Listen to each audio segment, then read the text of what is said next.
एका आईने आपल्या मुलीचे केलेले कौतुक प्रत्येक आईने ऐकावे असे.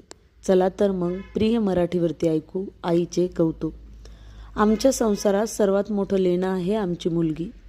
परमेश्वराने फार मूडमध्ये असताना तिला निर्माण केलं असावं. खूप खूप पुण्यसंचयानंतर अशी मुलगी पोटी येते. अत्यंत गुणी बुद्धिमान असूनही ती अतिशय नम्र आहे. प्रगल्भता व कवळेपणा याचा सुंदर मिलाप तिच्यात आहे.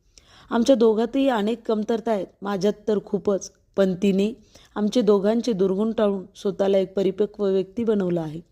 ती हळवी आहे पण स्पष्टवक्ती आहे. ती मितभाषी आहे पण मनमिळाऊ आहे. आमच्या प्रेमविवाहाची ती सर्वांग सुंदर परिणिती आहे. थँक्यू.